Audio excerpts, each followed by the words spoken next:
Welcome everybody to Building Bridges for America's Sunday night Games for Change event. Tonight we're having a town hall with U.S. Senate candidate Alan Ellison. Welcome everybody to I'm sorry. Let me mute that. So what we're going to do is I'm going to tell you a little bit about Building Bridges, who we are, what we do, and then we're going to jump right in with the questions and get to know Alan Ellison. So give me just a moment here. And all right. So Building Bridges for America is a nationwide all volunteer organization who came to be after Pete Buttigieg dropped out of the 2020 presidential race, and he activated all of his volunteers, supporters, people that ran states for him to get behind Joe Biden and the down ballot candidates. And that's when Building Bridges for America was formed. Building Bridges has a mission, a vision, and values. Our mission is that we're guided by the principles of servant leadership, and Building Bridges mobilizes and empowers networks of relational grassroots organizers equipped to support campaigns and causes based in progressive values. And our values are that we recognize that effort adds value regardless of the result, and we are committed to the development of a broad and inclusive coalition. And of course, we conduct ourselves in our actions and are informed by the legacy of Pete Buttigieg's 2020 campaign rules of the road. And our vision is a just and equitable democracy safeguarded by an informed and engaged electorate where everyone is valued and belongs.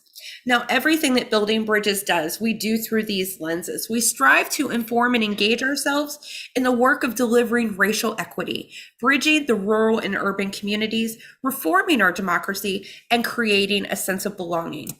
Now, Building Bridges has lots of programs and trainings and discussion groups.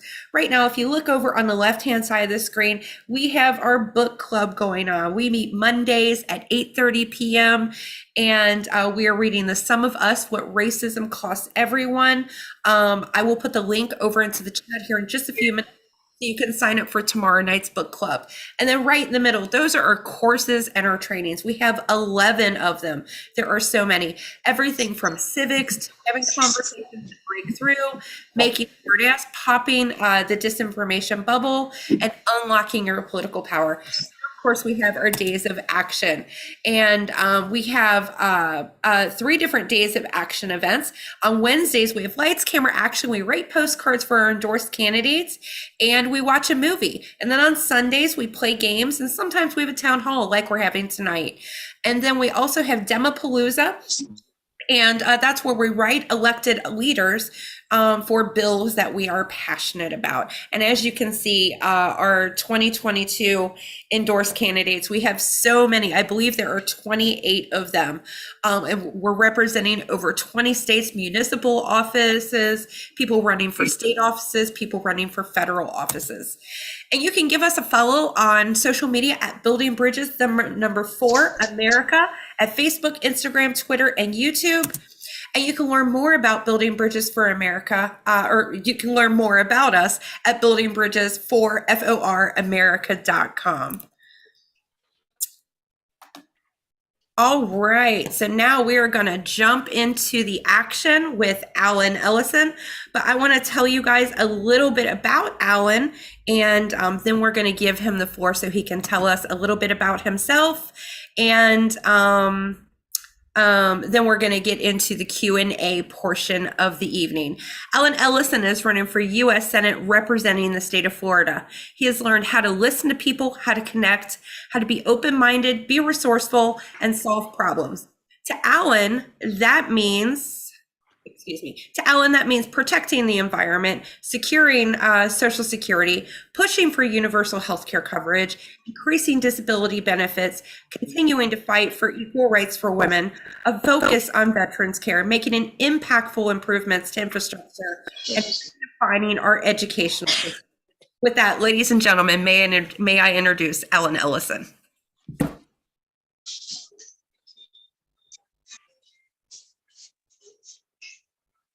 Hello, ladies and gentlemen. Can you all hear me okay? Because I'm having a little interference. We can, yes. Okay. So my name's Alan. I'm running for the United United States Senate. I'm actually the lone candidate in this now a year and almost months. It's been a long journey. 2018, a race for the United House of Representatives. This race was a very short race because I was actually running in a special election after April Freeman. District 17 is Florida's largest congressional district currently. It's also. Hey, Alan, you're having a little bit of audio problems over there right now.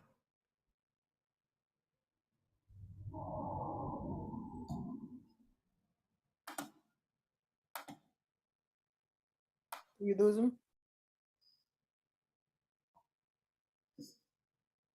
Give us just a moment, ladies and gentlemen. The beauty of the internet. Sometimes we have technical difficulties. Sometimes it happens. Wi-Fi goes out. Yeah. This is why the infrastructure package is so important, right? Yeah, right. Okay, Alan, are you with us? I'm back. Oh, welcome back. I was saying that I ran in the state's largest congressional district, District 17. And District 17 is not only the largest congressional district, but it was the most red congressional district throughout all of Florida, which covers 67 counties. And so when she passed away, it was literally 30 days before the general election. When she passed, her name was already on the ballot. I had to run in a special election within 2 days. I won the special election against three other contenders, and it pushed me to become the Democratic nominee to face a 3-term state senator who literally had been running for a year for the congressional seat. That individual raised almost $1 million for his campaign. I had only raised just enough to pay the ballot fee, which was $10,440. Yet my name did not appear on the ballot. In 28 days, our campaign worked diligently. We went into places where they hadn't seen a federal candidate in 20 years. We went into the churches, we went into the communities, we knocked on doors. We reached out to as many people as we could. And without my name on the ballot, we were still able to secure 117,000 votes in Florida's largest congressional district. What that did was it let me know that we have an opportunity to get our word out. We have an opportunity to make inroads into bringing Republicans over to our side because we brought a lot of Republicans over. And one of the ways we were able to do this was by having events like this one, town halls. I think I might be the only candidate in this race, and maybe even around the country, running for the US Senate, that engages in these types of forums, town halls. I believe that it is important for constituents and voters to be able to ask the questions that they want to be able to ask so they can get the answers that they need. I think it's important to be able to speak to those issues and really help people to better understand how the issues directly impact their lives. Most times you hear people saying this person is a single issue voter or that group is a single issue voter. I don't believe that there are single issue voters. I believe that people just need to have conversation about all of the issues and how they impact their lives. Because if a person's really talking about the Second Amendment and that's all they're talking about, well, at some point, Social Security is going to be very relevant to that person. At some point, going to school and getting an education and being able to get a Pell Grant or a Stafford loan or whatever it is that's going to help them to get that education is going to become very important. Housing is going to become very important at some stage in life. And so it's just a matter of having these types of forums. And I'm very appreciative to the people at Bridges and Roadmap for Change and all of these organizations that constantly engage in this way. It is so important. And this is why I do it. This is why I'm here tonight, so that people can get a chance to get the questions that they need answered, learn something, and become politically engaged. I'm a political scientist. I graduated from Florida Southern College in 2007 with my degree in political science. I'm also a business owner. I'm actually here in my business right now as a cosmetologist doing someone's hair.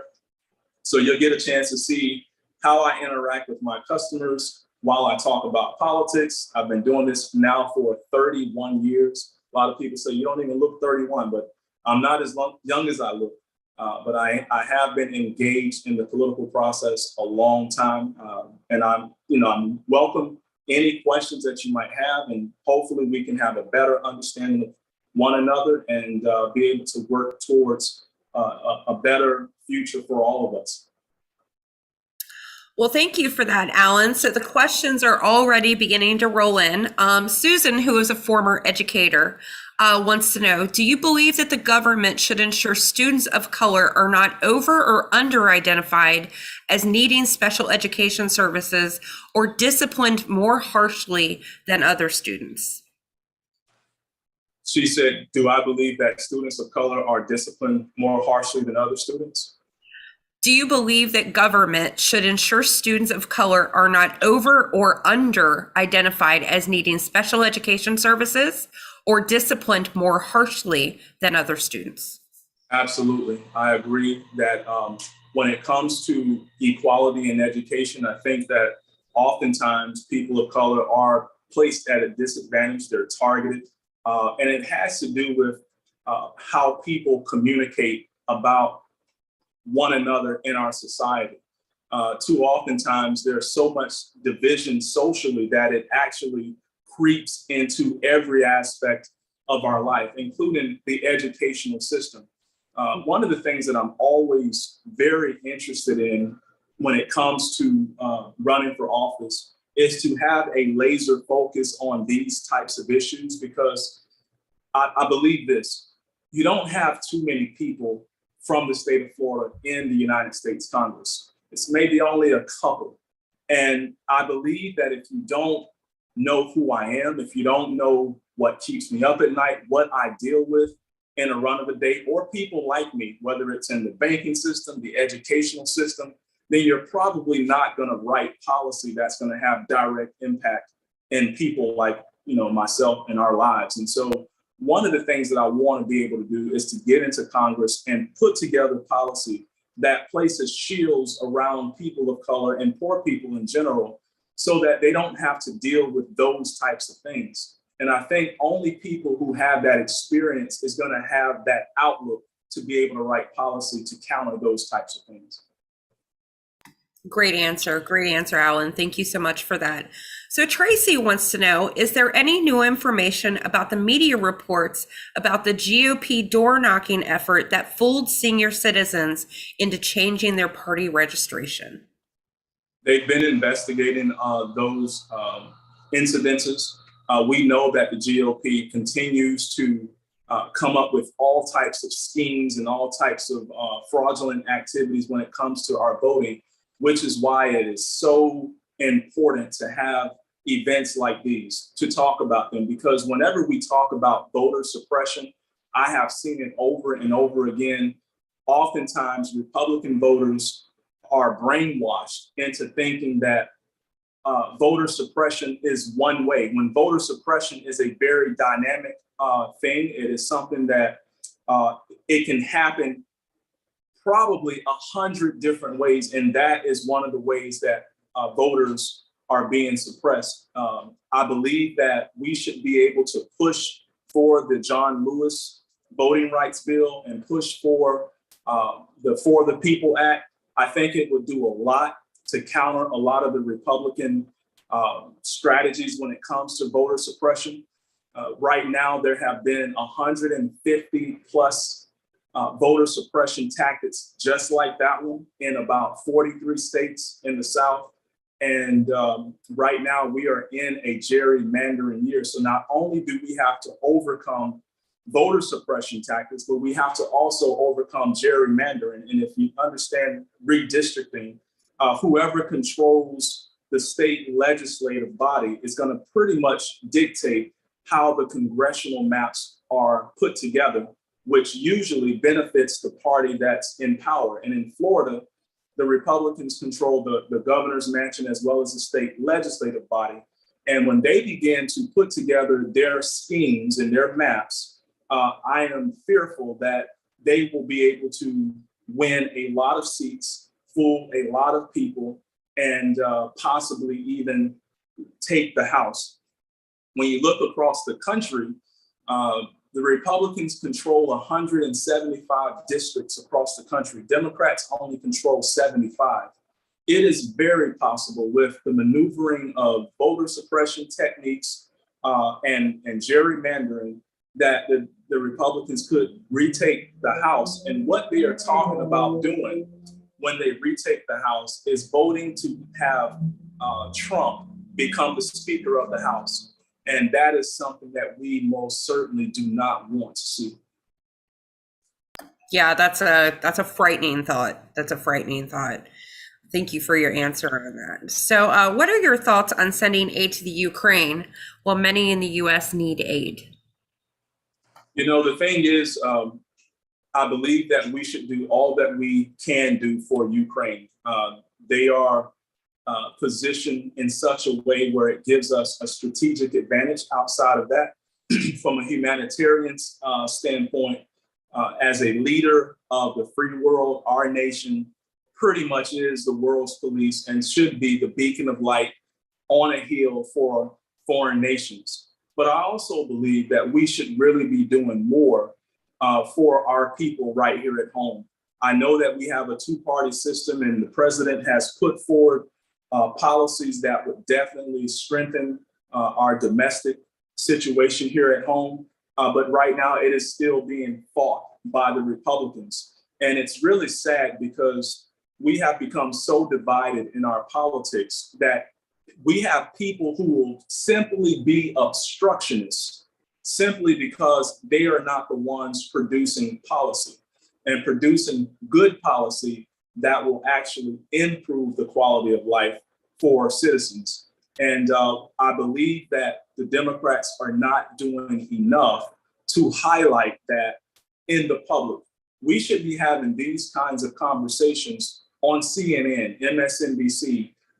We should be having these types of town hall forums for the nation to see, because I believe that if people can really see how policies can impact their lives and how there are politicians who are obstructing those policies, I believe the public will start to have what I call a political revolution and start to move towards those candidates and those elected officials who are trying to make life better.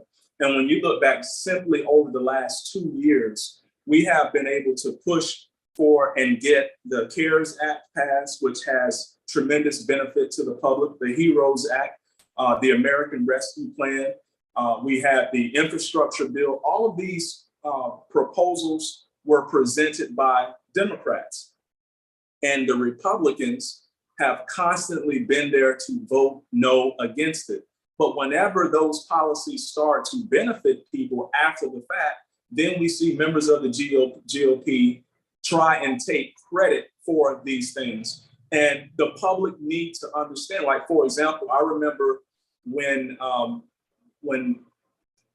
whenever Congress wanted to give benefits to the people during the pandemic, Congress wrote the bills, dominated by Democrats. They pushed the bills. The president didn't want to sign it, and then eventually he signed it. And when he did, he held the funds so that he can get his name on the checks.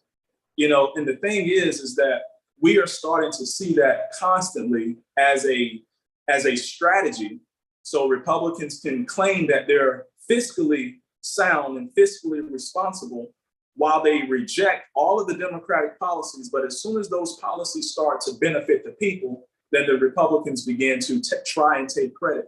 And in Democrats, we just really have to get the word out about what's going on behind the curtains and how Democrats have been working diligently to benefit the people, to help the people in their time of need, while the Republicans consistently turn their backs on the American people. Thank you for that, Alan.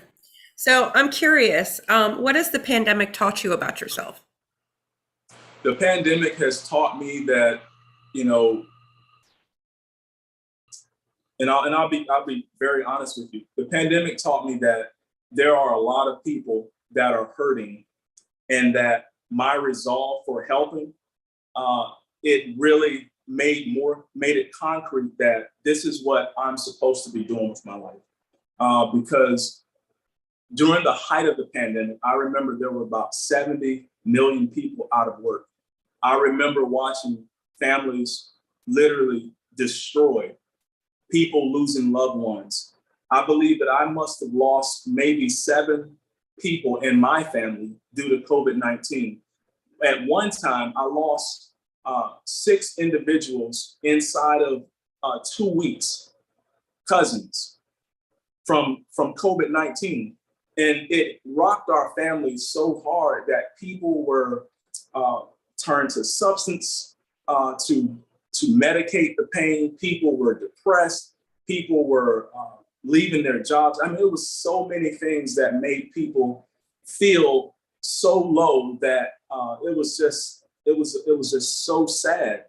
And what I remember thinking was that if I was in a position of power, I would have done things a little bit differently. I would have looked at the fallout of the pandemic and tried to push for policies to make things better.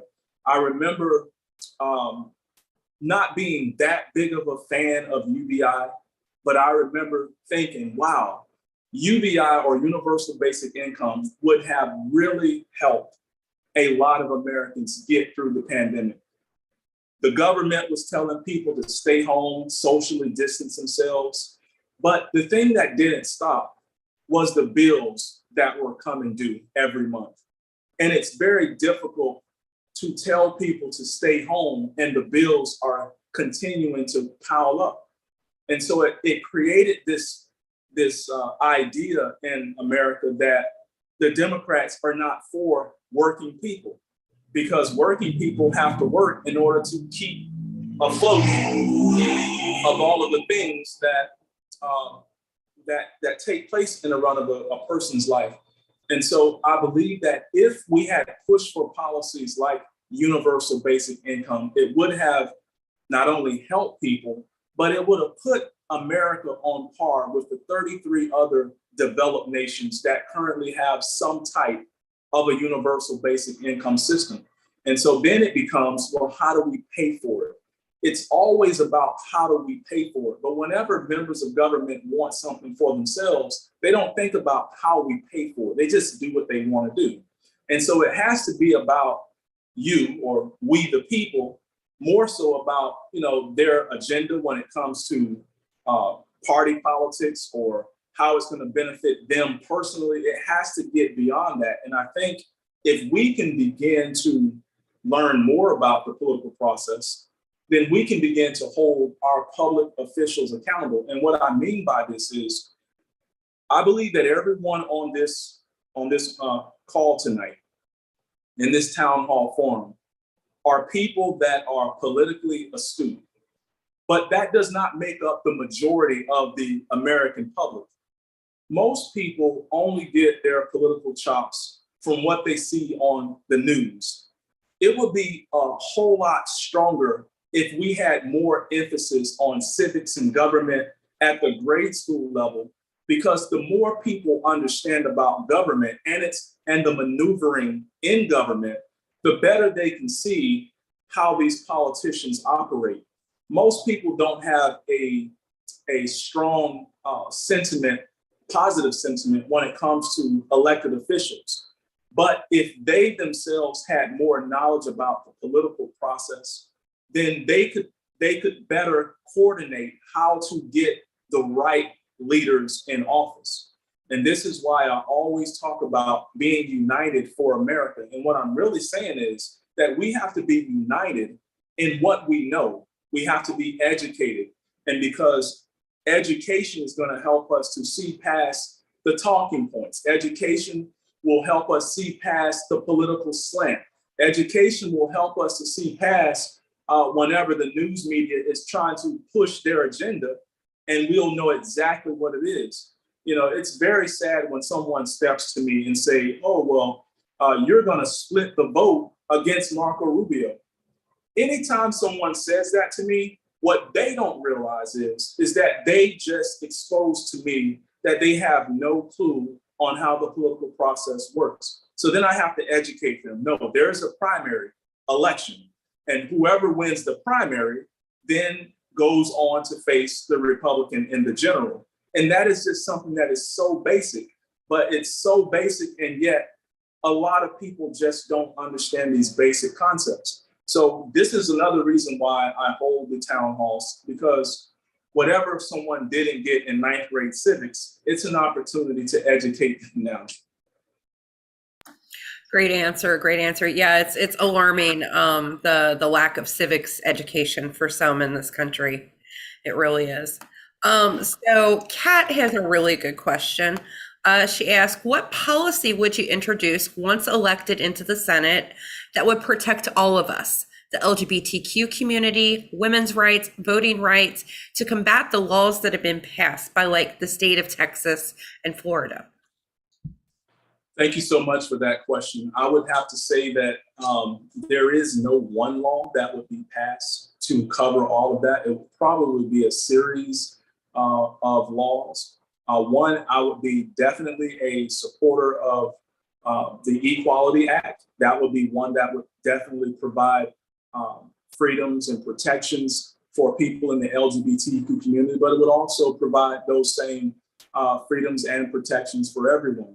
I think that when it comes to women, we need to have more voters and supporters to protect a woman's right to choose. We need to make sure that we put teeth in the 1963 Equal Pay Act, because right now, that bill that was signed by President Kennedy in 1963, it doesn't have teeth, and women are still being paid less than men for the same work. I would definitely support legislation, or even write legislation that would be able to give some form of reparations to African Americans or descendants of slaves in America, because we are at a significant disadvantage, especially with the lack of access to financial opportunities, economic opportunities, housing opportunities, and with everything that African Americans have gone through in terms of the history of this country through slavery, even through the civil rights movement up until today. There should be some type of recession that is made, some type of reparations, because every entity, every person who have ever been victimized in this country in any type of way has received some reparations. And African Americans who suffered the longest atrocities in human history, in American history, have never received anything, except for the time when Abraham Lincoln gave the Special Order 15, where it gave African Americans or descendants of slavery or freedmen land. And then in the very next election cycle, Andrew Johnson actually took the land away, gave it to his family, friends, and southern states. So what Abraham Lincoln did was reversed. And so we have to make all of the wrongs right. We have to protect everyone. And I believe that if we do all of those things and have a universal basic income and a universal healthcare system, then we would have people financially stable. We will have people that are healthy. And once we have people that are healthy, financially able, then we can work towards education and benefit all of those college students by canceling student debt, creating some type of sustainable revenue model that can pay for college up to 4 years. I like to tell people all the time that we could literally make a recreational cannabis legal across the country, stop the decriminalization of it, and tax the sale of it to be able to pay for higher education. If we have those things, America would be a much stronger country, and a much stronger country from the standpoint of economics, education, health, and overall morale. And you couldn't have a better situation. I agree with that. That's a wonderful way to pay for it. It's supported by 70% of the country. There's no real reason not to pass that and make it legal. So I have a question. There are people that are upset about the support for the LGBTQ community versus lack of support for Black Americans. What is your perspective about the possible difference in support? Well, there are definitely a lot of differences. Like I said before, I understand where Black people are coming from. I understand where people that are in support of the Black agenda are coming from. Black people in the United States are usually the last people to get any type of help. And so as a Black man, I have witnessed this personally. I see it constantly in my environment.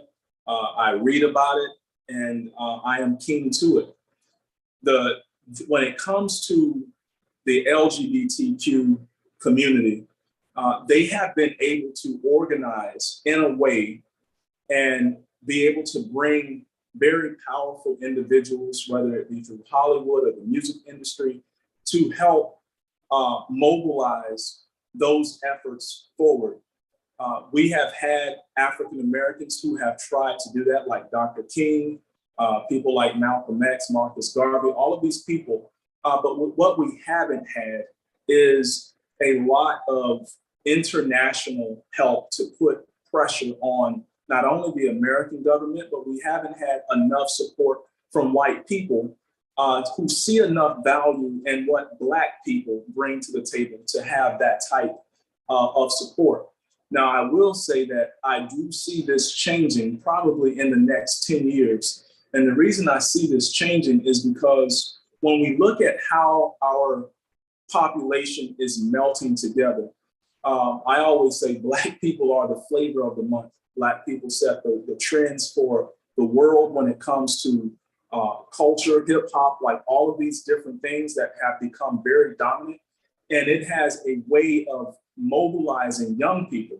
And whenever I'm on platforms like Roblox, Discord, TikTok, I can see how Black culture is really mobilizing the masses. And based on that, I am very excited about what the next 10 years in this country is going to look like, not only from America melting together, but also from how culture is blending and how Black people are using entertainment and using sports and using its flavor in a sense to do this. And it's going to be a very interesting thing. I know that globally, people always, and historically, people always try to use some type of mechanism to separate themselves and sometimes even elevate themselves over individuals.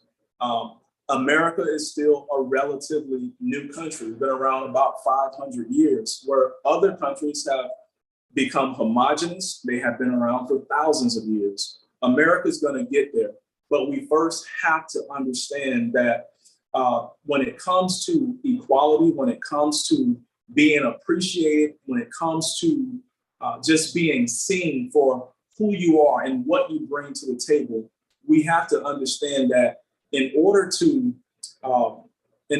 get there, we have to be open-minded. We have to be open in our hearts, and we have to begin to see one another as brother and sister. I know some people don't get along with their brothers and sisters, but in a sense, we have to be able to get there, because when we shed our hues, when we shed our skin color, we bleed the same blood. We have the same anatomy when it comes to our makeup, our cellular structure, our bone structure. All of those things are the same. And if we go even deeper than the physical, we are all spirits. So the person that you hear right now is not really the person that I am. The person that you're looking at is just my earth suit. But the person you hear is my spirit. And if we can just begin to communicate on a spiritual level with one another, then we can always move aside our differences. And I tell people all the time, we really have more in common than not. But if we think that we know, rather than try and really know, then we're going to forever be divided. And these are the perfect opportunities to come together, to learn. So I told them on Twitter today, come, listen, learn, and let's grow together. Let's learn, let's love one another.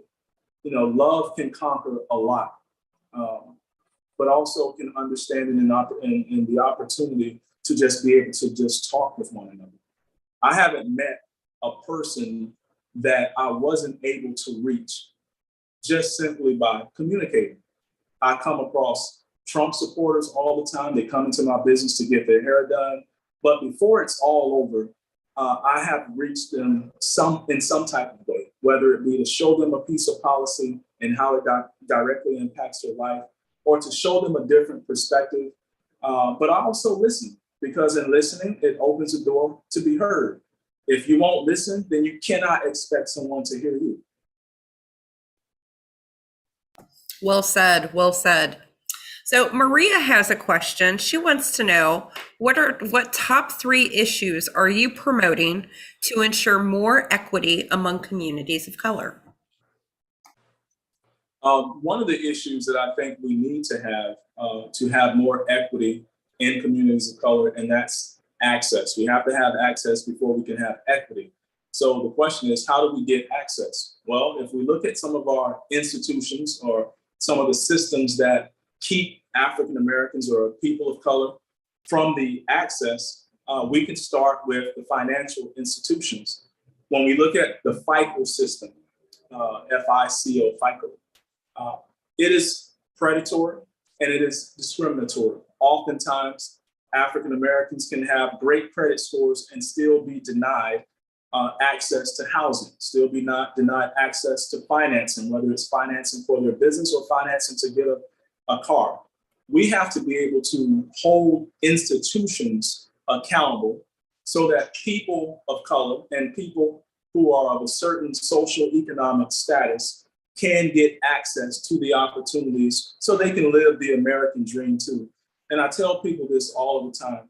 There was a time when I had a 740 credit score. At the same time, I was working on my job for 4 years. I had an apartment for $350 a month. My cell phone bill was $16. My water bill was $50. I was trying to get a home loan for $69,000. If I were able to get that home loan, whatever monies I was spending in my apartment would have gone towards the home loan itself. I was literally rejected by every banking institution in the area, in the county. And that goes for both banks and credit unions. When I finally asked the last banking institution, why was I being denied? The lady just looked at me and said, I just don't think you're going to make the payments. So what she ended up doing was exposing that she made a judgment call about my capabilities and about what I was going to do. Never mind my background, never mind my credit report. She just made the decision that she wasn't going to allow my file to go any further. And that is pretty much what I dealt with every banking institution. It's pretty much what African Americans deal with throughout the state and really throughout the country. So it's about lack of access. I wrote a business plan for a lady one time. She had a great credit score. Her husband had a great credit score. The business plan was great because I wrote it. And she had a net worth of about $1.4 million real estate, money in the bank investments. That was her net worth. This was an African-American couple. She wanted a $2 million business loan to build an apartment complex that was going to be for affordable housing. She literally was turned down by every banking institution in Florida, just like I was for that home loan. So she decided to move to Atlanta, where most of the banking institutions, you will meet a banker who's probably Black. As soon as she applied for the business loan to start the apartment complex, she got approved for a $2 million line of credit. She thought it might be a fluke. So she went to another bank in Atlanta, applied, she got approved. She went to another bank, applied, and got approved. And so what we understand is, as African Americans, is that it is simply about access. So we have to be able to write policies that give us access so that we can live the American dream. And those policies will be in the realm of housing, in the realm of financial institutions and education. And that's kind of like my focus. Great answer. Thank you so much for that. So Kat wants to know, why do you have the best chance at beating Marco Rubio? Well, it's like I said earlier, I've already cut my teeth on the largest congressional district in Florida, running in more counties than any candidate in this race. But not only that, running in the largest Republican stronghold in the state. In order to beat Marco Rubio, and I want people to really understand this, the last federal candidate to win Florida was President Obama in 2008 and in 2012. He was the last federal candidate to do that. Last year of this time last year, Democrats were 97,000 more voters than Republicans. The last time I looked, which was maybe last week, Republicans are dominating Democrats by 67,000 voters. It was very difficult to win over Florida under Obama when we had a majority. Do you know how difficult it's going to be to win over Florida when now we are behind the Republicans? And so the trick to Obama's win was simply inspiration, motivation, mobilization, grassroots, the ground campaign. He didn't win Florida with just Democrats. He won Florida with Democrats, independents, and some Republicans, because Democrats do not vote at the same level or at the same rate as Republicans. So it's much easier for a Republican to win Florida than it is a Democrat. You have to either be in a Democratic district to win, or you have to be so inspirational, so motivational, and your ground game has to be extremely strong to win all of Florida.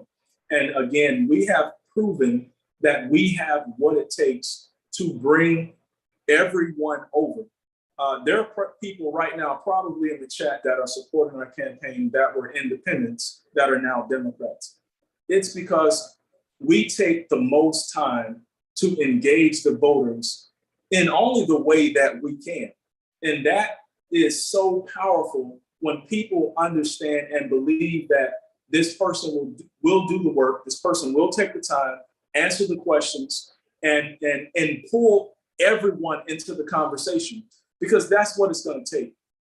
Asking people for a bunch of money, talking about midnight deadlines, that is over and done with. People are tired of that. People are asking, what are you going to do to help my situation? And this is what I focus on.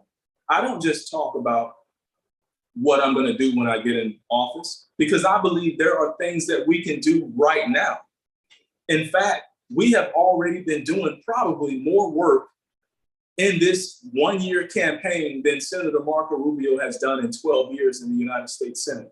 We have literally helped people to get roofs on their homes. We have helped people to pay for drug treatment programs. We have helped people to pay for hot water heaters, get tents for homeless people. We are out here doing the necessary work. And I'm not even in office. We're reaching 10 million people every 28 days, and I've never held office. Out of all of the candidates that's running for this seat, the reason that our numbers are where they are is because I believe that we can do the work now. So our team, we work together. When there's a need, when someone is in need, we put out the information, we find the resources, we do the research, and we get help to those individuals, because that is actually one of the jobs that a congressional member should be doing. Great answer, Alan. Great answer. So I have a question about the Supreme Court. So where do you stand on President Biden's nomination of Ketanji Brown Jackson to the Supreme Court? And what do you think the confirmation process should look like in this and in future nominations? And what are your thoughts on expanding, or what some call packing, the court? I believe the nomination process should be a swift process. She is extremely motivated. She is extremely talented, extremely knowledgeable. I believe that she will bring a great deal of experience to the Supreme Court. I do believe that where our population is now, it has significantly grown over the years. I believe that with a large population like what we have, we should have more justices on the bench. And I also believe that we should be able to see more cases, because a lot of people don't realize that the Supreme Court only sees about maybe 240 something cases a year. I think we need to see a whole lot more. So if it means expanding the courts to make that happen, then we should do that. Great answer, Alan. So if you knew that you could get the votes on the Senate floor, what would be the first policy that you would push through? I believe that when it comes to gender pay inequality, I think that we can get both Republicans and Democrats to all agree that women should be paid the same as men for equal work or similar work. That is already a law that is on the books, but it needs to have teeth. It needs to have enforcement of an existing law. And I believe that if I were to put that on the books or put that on the floor for vote consideration, I believe it's something that we could get passed. And I also believe that it would help millions of women in this country, and it will have even more positive impact on their families. Right now, a lot of women are the head of their household, but like my mother, we're being paid less for more work, not even equal work. A lot of women are working harder than men and being paid less. And so it's very difficult to move your family forward, especially in America where times are so hard. Gas prices have gone through the roof, which literally have impact on 70% of everything you can see and experience. I want women to be able to get paid what they deserve. And I want to be able to go back all the way to 1963 to get back pay for every woman who was ever violated in that way. And so that's something that I think that I want to push. I don't see any other members of Congress currently pushing that, but it's something that's near to me because I've had to grow up in a 3-bedroom trailer with 6 younger siblings, and my mom was working diligently, sometimes 2 and 3 jobs, and was still being paid less than the men around her. And so to raise 7 babies on less, it is something that's very near and dear to me. Great answer, Alan. So Melissa from Roadmap for Progress wants to know, how can we bring I can't speak tonight, voters back to the Democratic Party, as many of them feel left out and they need to see that Republicans aren't fighting for them like that, like they think? Well, I think if we take a page from Georgia, when they elected Senator Warnock and John Ossoff, Democrats are going to have to get busy, and they're going to have to hit the pavement, knocking on doors, and the party should be hosting town halls across the state, like on a regular basis. I would even say go as far as to hosting like 2 town halls a month. All around the state in all of the rural areas. And we really need to focus on the issues that rural areas are dealing with. When I won the 117,000 votes, it was in the largest rural area in Florida, because I went into places where they hadn't seen a politician in 20 years. If you want voters to get out and vote, if you want voters to become politically engaged, you have to create the platforms for them to be able to. So if we're having Zooms, if we're having town halls, if we're having in-home discussions, events, we have to engage as leaders, and we have to make people understand that their issues are as important as anyone else's issues. And so that's what it's going to take. We're going to have to talk about broadband. We're going to have to talk about agriculture. I mean, I don't think any of these other candidates even know of this type of stuff, because every other candidate outside of myself comes from a major city. They're not dealing with broadband issues. They're not dealing with citrus greening. They're not dealing with cattle not having enough, alfalfa hay to eat and things like that. They just don't know. And so when you can't speak that language, you're going to lose them. And they're going to be voting for some Republican because the Republicans are talking that type of talk. Great answer, Alan. So who is your biggest inspiration? I would say Dr. King was my biggest inspiration. The way he was able to mobilize a nation around equality, the way he was able to just take knowledge and just make it work. One of the things that I was thinking about earlier when I said we don't have enough international support on the issues that matter for Black people.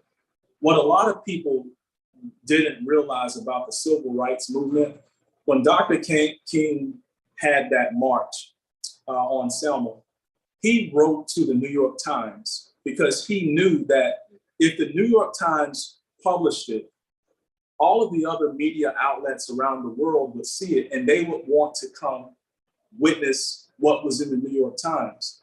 And so whenever they had that march, I think it was the one where everyone got beat. I think it was called Bloody Tuesday or Bloody Sunday. I think it might have been Bloody Tuesday or something like that. But it was televised around the world on ABC.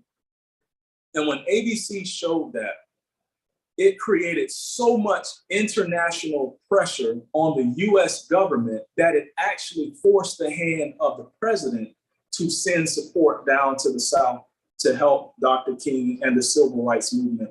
And it was Dr. King's insight into how to mobilize people through media that really helped the civil rights movement.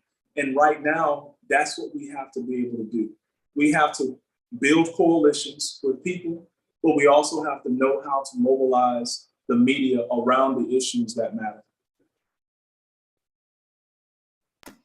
Great answer. I appreciate that. So tell me a little bit about Africa and you being a prince. Oh, wow. It's not even something I talk about. Thank you, Maria. She said Bloody Sunday. Well, I went to Africa in 2019. I was actually commissioned to write a series of proposals. They were along the lines of waste management, mechanized farming, hydroponic farming, aquaponic farming, water retention, and water waste management. So I wrote these proposals, and an NGO actually commissioned those proposals, and they were going to have to be presented in front of the president of Nigeria, some kings, some chiefs, and a governor. And so the first proposal that was presented by an individual who had not done the research, nor did that individual write it, because I did the research. It took me 4 months to do some of the research and put together the proposals. And so when he bombed the first one, that's when the NGO sent for me. I went to Africa to do the presentations. The very first presentation that I did a very good job. And the governor of Imo State was ready to do the deal. I then went on to do all of the presentations, but there was this one particular person that I went before. He was a king, and I got a chance to present in front of the king. And it's just like what you would see in a movie, where he was literally on a throne. I was in the palace. He was surrounded by his ministers, and people were along the corridors of the room. No one's head was above his head. His head was very high. He never spoke out loud. He only spoke through the ministers. And so right before I got ready to give my presentation, I told him that it was an honor for me to be here to speak to a king. And I told them that the honor was so profound because I was literally speaking to a king that looked like me. I told him, I said, in fact, you actually look like my grandfather. And I told him, I said, you know, in America, our people have been beaten. oppressed and have been taken advantage of for over 400 years. And even today, we are still being taken advantage of. I told him that because of the severe oppression and beatings, over 400 years, African Americans have lost their names, their lineage, their culture, their language, and have basically become a broken people who are in search of an identity. And I told him that one of the reasons that African Americans have the strongest purchasing power in the world, which is equivalent to the world's third largest economy, is because we're constantly trying to spin out of our despair. We're trying to feel better about who we are and our circumstances. I said, but the problem with spending like that is it spins us into more debt. And I told him that our people are about $15,000 below every other ethnic group in the world when it comes to saving and investing. So we're spending the most, but we're saving the least. And I told him that, you know, I want to run for the United States Senate so that when I get there, my people can look at me and say that this young Black man who grew up on a dirt road in a 3-bedroom trailer from an agricultural community could make it to one of the highest offices in the land, then it is possible for anyone who looks like me to achieve the same thing. Because there's nothing special about me. It's just that I have a drive that I will work diligently to accomplish the things that I want to accomplish for the greater good of everyone. And when I also said to him that not only do I want to do that, but I want to build a bridge between our people in Africa so that our people can begin to reconnect with who they are, because it's really a shame that a lot of Black people simply cannot date back their lineage past slavery. And to be able to know that your lineage starts with slavery, that is not a good feeling. That it doesn't uplift you. But to know that you might come from royalty, or that you might come from a business tribe, or a tribe that can produce, you know, all of these wonderful things, and that is more uplifting than to know that you come from a slave, you know. And so I remember when I was talking like this, the king motioned for one of the ministers who happened to be an ambassador to the United Nations, but he whispered something in his ear. And I went on to give my presentation. And by the end of my presentation, the gentleman walked over and he got the microphone from me. And he said that K-pop, which is translates into paramount ruler or king, K-pop is very impressed with you, and he would like to bestow upon you 2 official royal titles. And so those titles were Son of the Soil, or Prince. The other one was Commander of the Youth, which is a military term, which gives me dominion over about 150,000 military personnel that are my age and younger. When they first told me that, I was, you know, saying, thank you very much. But in my mind, I didn't know how serious it was. I thought it was just something they tell all the Americans that come over there. But the next day, one of the congressional members came to my hotel and he brought me a uniform. And I was like, yeah, this is really nice. I've been wanting one of these anyway. So I put it on. He brought me some gold cufflinks. And when I stepped outside of my room, I saw the military on the, like, all over the place. So I'm thinking that the military must have slept there that night, you know. Little did I know they were coming to escort me back into the village. And so I got into the village, got into the vehicle. We drove into the village. Whenever we came to a stop, I began to just look around and I saw so many people. News travels very fast in Africa. There were about 450,000 people around, and I heard singing, I heard dancing, and it was just like a festival. I thought I was going to a festival. Cars stopped.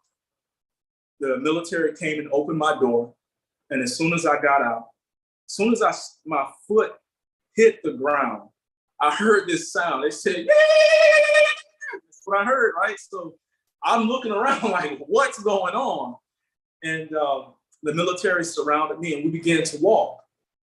Still don't know what's going on. This 80-year-old lady tried to reach out and touch me. And one of the military guys took a gun and hit her in her chest and knocked her to the ground. I was like, whoa, what's going on? Another guy tried to come over and touch me on the arm, and another military guy started beating him with this thing that he pulled out of his side. He started beating him. I didn't know why they were trying to touch me, and I didn't know why they were beating them like that. Well, in Africa, they believe in manifest destiny. So you don't become a royal unless God has had a hand in it. And if God has had a hand in it, then there's a certain amount of anointing and positive energy that exists within you that they believe that if they touch you, the energy, the healing virtue, or whatever they might be in need of can pass to them. A lot of us see that in the Bible whenever the lady with the issue of blood wanted to touch Jesus to get her healing. Same concept. They still practice that today in Africa. So that's why they were trying to touch me. And so I went into the village, and what it became was a coronation ceremony. And this coronation ceremony lasted for about 3 days. That was 2019. It was just about 4 months ago that I realized just how dangerous it was to become a royal, because the king that made me prince, he was kidnapped and held for ransom. And he was the fourth monarch to be kidnapped in a month. The second monarch was kidnapped and held for ransom. And when the ransom was paid, his head was cut off and he was thrown over a bridge. And so it dawned on me about 4 months ago after reading this, that this is why the military people were not allowing anyone to touch me, because it could have been a setup for a kidnapping. And so that's my story on how I became prince in Africa. Wow, that is a deep and wide story. How incredible is that? Wow.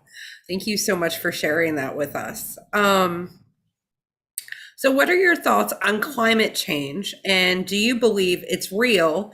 And if you do you support the Green New Deal?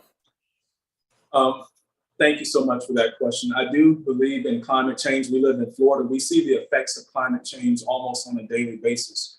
I do want to clarify for people, because I often see, like the other day, for example, it was about 63 degrees here in Florida, and we're getting ready to head into the summer months. And so some people see that when the temperature is cool, that climate change can't be real, because if you're dealing with global warming, then why are we dealing with cold weather? And so I want people to understand that there is a difference between climate and weather. Weather is what the environment does on a day-to-day basis. Climate is what the weather does over a 30-year span. And what most scientists globally understand is that over 30 years, the Earth is getting hotter, and it's getting hotter because of greenhouse gases. So when people talk about our carbon footprint, it means how much carbon we as individuals, we as a country, and we as a global society is putting into the Earth's atmosphere, which is literally trapping greenhouse gases in our atmosphere, making it hotter. We know that the sea, the ocean is constantly rising. Florida goes underwater probably by 2 feet every single year. But when the polar ice caps are melting, people know that those are big. When you look at a polar ice cap, what you can see, that massive chunk of ice, is literally larger than any mountain range on Earth, okay? But that is the smallest part of the glacier. The biggest part is underneath the ocean. So as the atmosphere becomes hotter, that massive amount of ice begins to melt, and it forces the sea levels to rise. Now, what we're looking at in the United States is that as the sea levels rise, so does the sewer systems in America. Our sewer systems are old, dilapidated, crumbling, which is why we have the infrastructure bill to help rebuild or fix a lot of our crumbling infrastructure. But what a lot of people don't know is that as the sea levels rise and the sewers rise, it's starting to seep out onto America's streets to the tune of about 900,000 tons of raw sewage seeping out into the streets. Now, this is one of the things that I talked about when I was in Africa was waste management. If we go back to the 13th century, we saw how an environmental catastrophe with waste became a global pandemic. And I hate saying global pandemic because pandemic means global. It became a pandemic that killed a third of the world's population. So environmental can become health problems. When we have problems in our environment, they can turn into health problems. And the reason I say that is because in the 13th century, the bubonic plague, which started out as an environmental problem with waste that built the bacterium that made it into the mice, that made it into the fleas, that made it into the humans, it had a health adverse effect on humans. We could see the same type of thing if the sewers would start to pour out into the streets so much that the vermin come out of the sewers, that methane gas come out of the sewers, and hepatitis becoming airborne. It can become a health problem. And so whenever we begin to talk about all of these issues, then we have to figure out, okay, what can we do? One of the things that we could do is on an individual level is we can reduce our individual carbon footprint. And with gas prices going the way they're going, it's already forcing a lot of people to do that. But we should do it from the standpoint of understanding that we can play our own part in making sure that we do not increase the carbon footprint. I also got a chance to talk a little bit about agriculture and how agriculture plays a part in our carbon footprint. For example, when you look at all of the livestock on Earth, the type of feed sources that we give cattle for the consumption of meat adds to about 4% of the methane that goes into the atmosphere from those cows. If we were to just switch the feed source to our cattle, we can make them healthier and reduce the methane and reduce the carbon footprint by 4%. Something that significant. If the overall carbon footprint were to increase by 2.5%, we know that the Earth's population could lose about 200 million people, because if the Earth gets hotter just by 2.5%, guess what happens? There are certain food crops that cannot grow in that type of an environment. We also know that as the Earth becomes hotter, the core of the Earth becomes even hotter, forcing pressure underneath the Earth's crust, causing earthquakes. And we also know that warmer waters fuel hurricanes. So climate change over the last 30 years has allowed earthquakes to become more pervasive. We've seen more hurricanes. We've seen crops that are not growing at the rate that they're supposed to. We've seen citrus greening, which is a bacteria that is literally impacting our citrus industry globally. All of these things are effects of climate change. And at the very least, one of the things that we can do is pass the Green New Deal, which would definitely work to bring our carbon footprint down very aggressively. We need to be able to do that for the future of our nation and for the future of the globe. Great answer, Alan. So you mentioned gas prices, and Tracy had a question earlier on about gas prices. I'm trying to find it. Give me just 1 second here. How are Republicans using the price of gas as an issue in Florida? I'm reading that they're registering voters at gas station in some places. Yeah, I just took a photo the other day of a gas pump where they're literally trying to brand Biden as someone responsible for the gas prices. And it is a strategy, it's a fraudulent thing, but it's a strategy that is really working for them. They are registering voters by the thousands based on this. And it is so sad that we don't have leaders within the Democratic Party who can do more educating to overcome these lies. But you know, it's been Republican strategy for a long time to use lies as a way to mobilize their voters, and that's what they're doing. And it is so sad.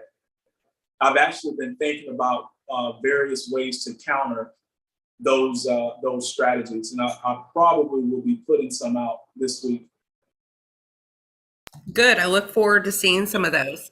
So David has a question. The Republicans have a powerful media ecosystem to amplify their voices. How do we fight back? We have to learn how to use media to our advantage. The Republicans understand messaging, they understand branding, they have very great strategists when it comes to that.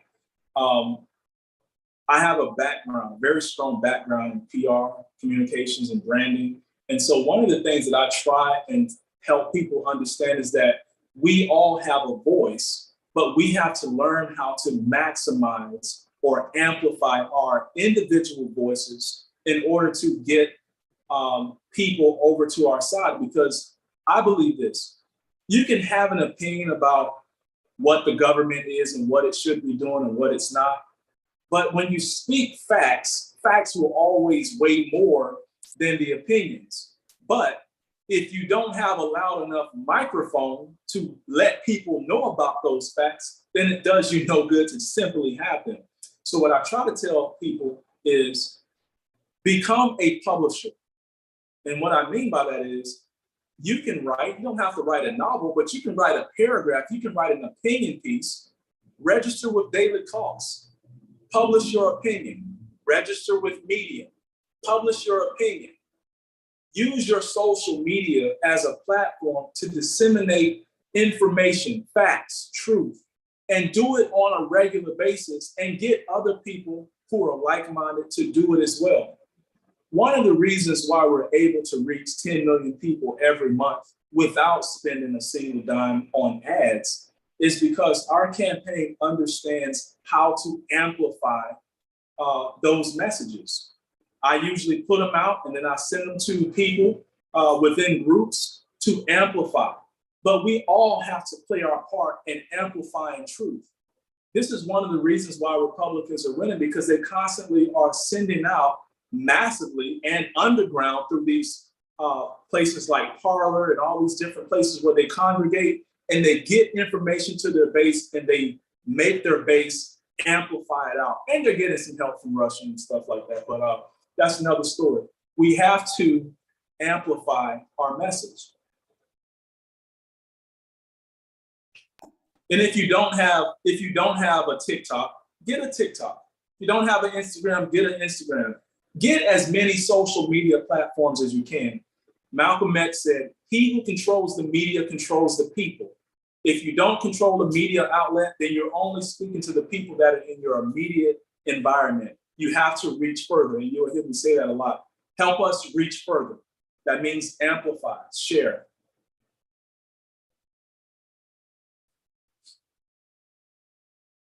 Thank you for that. Sorry, I was muted. Thank you for that, Alan. So we're coming to the end of the event, and I'd like you to give us a 2 to 3 minute elevator speech on why Floridians should vote for you in the Florida primary. Well, I don't need 2 minutes, but I will just say this. I want to thank you all for taking the time to be here with us tonight.